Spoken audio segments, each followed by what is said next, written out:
Hi, friends. The concept of spiritual attachment can be very scary for some, which is completely understandable. However, today, let's demystify it a little bit, break it down, and talk about what it actually is and how people get one and how you can avoid getting one yourself. Spirit attachment is a big concept with a lot to it. I've been doing crossing over work for a long time and have encountered many different situations around it.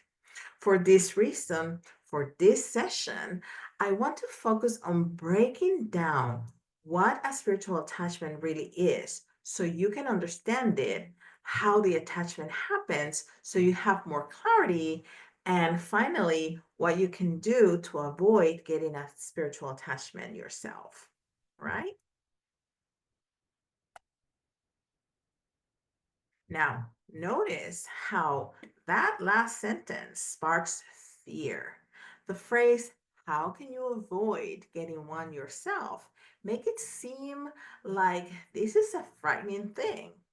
In essence, you don't want to avoid spiritual attachments because they are always terrifying experience, because they're not always.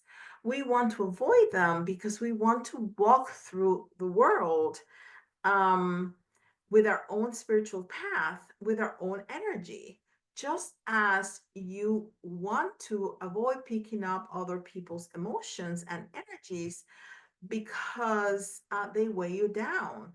The same principle applies to picking up and connecting with the energy of a spirit in the in between. Spiritual attachment is essentially a spirit that has not crossed over, is looking for some sort of energy and connects with yours. When an individual passes away, they go through a crossing over process to transition to the other side.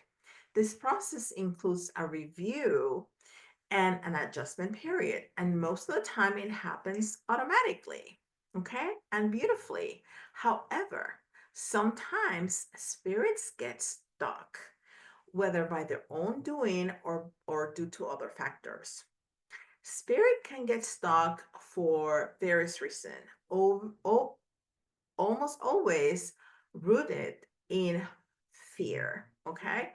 They may be afraid of leaving loved ones behind, fearful of going to hell, or struggling with unfinished business. When a stuck spirit seeks comfort, they will be magnetically drawn to a living individual whose energy makes them feel better. This is an important distinction. It is different from the pop culture idea of spirit attachments, where people think you walk through a graveyard and accidentally pick up a ghost following you around. The reality is much more nuanced and based on energetic resonance. Okay? It's a big word. Spiritual attachment is not inherently evil or vindictive. Spirits that attach are struggling with their crossing over process and seeking relief. However, this doesn't mean that attachments are okay. They're not. Even a seemingly positive attachment will affect the living person in ways that are not beneficial. Whether positive or negative, an attachment means sharing energy with another being, which can influence your emotions, thoughts, and overall well being. Negative spiritual attachments are often what people fear the most. These occur when a spirit that was a perpetrator, criminal, or hurtful person in lives attaches to someone. These spirits, still in a state of fear and dysfunction, continue to seek comfort in the same harmful ways they did when they were alive, by controlling or negatively affecting others. While rare, these kinds of attachments do happen and require intervention. There are also more neutral or positive seeming attachments. For example, a mother who dies before her child's graduating high school may resist crossing over due to sadness and attach to a living person with a nurturing energy.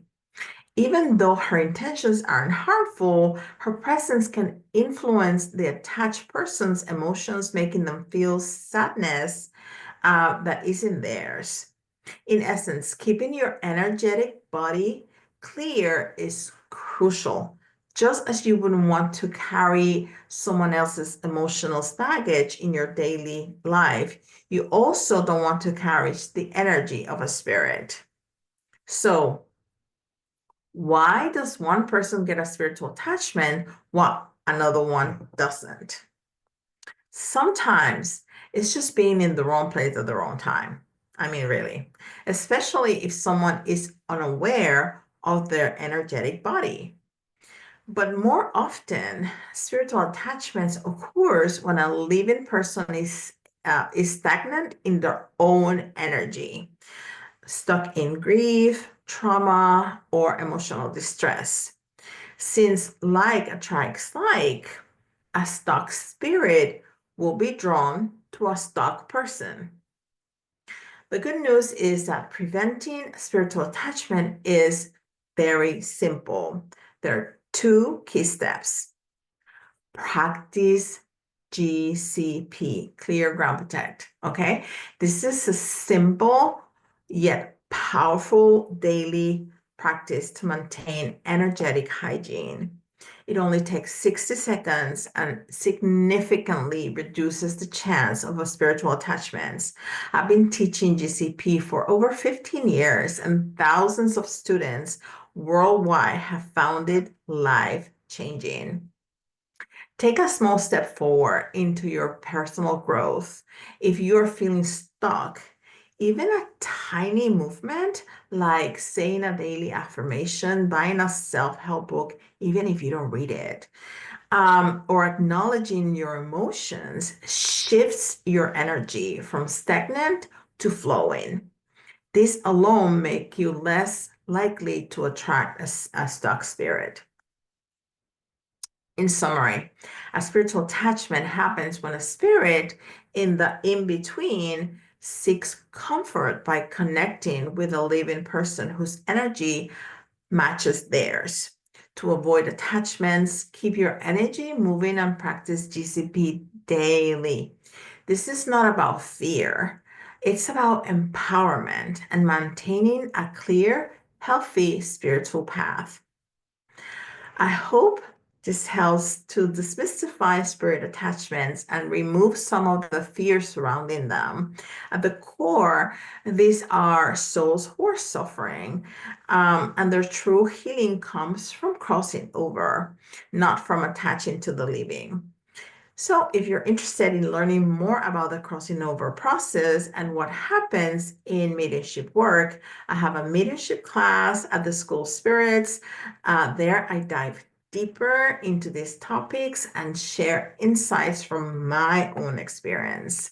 In the meantime, remember GCP is a game changer. Keep your energy clear, take small steps forward, and you'll naturally stay aligned in your own highest path. Okay, my friends, I hope you have a great rest of your Friday and have a wonderful weekend. See you in the group.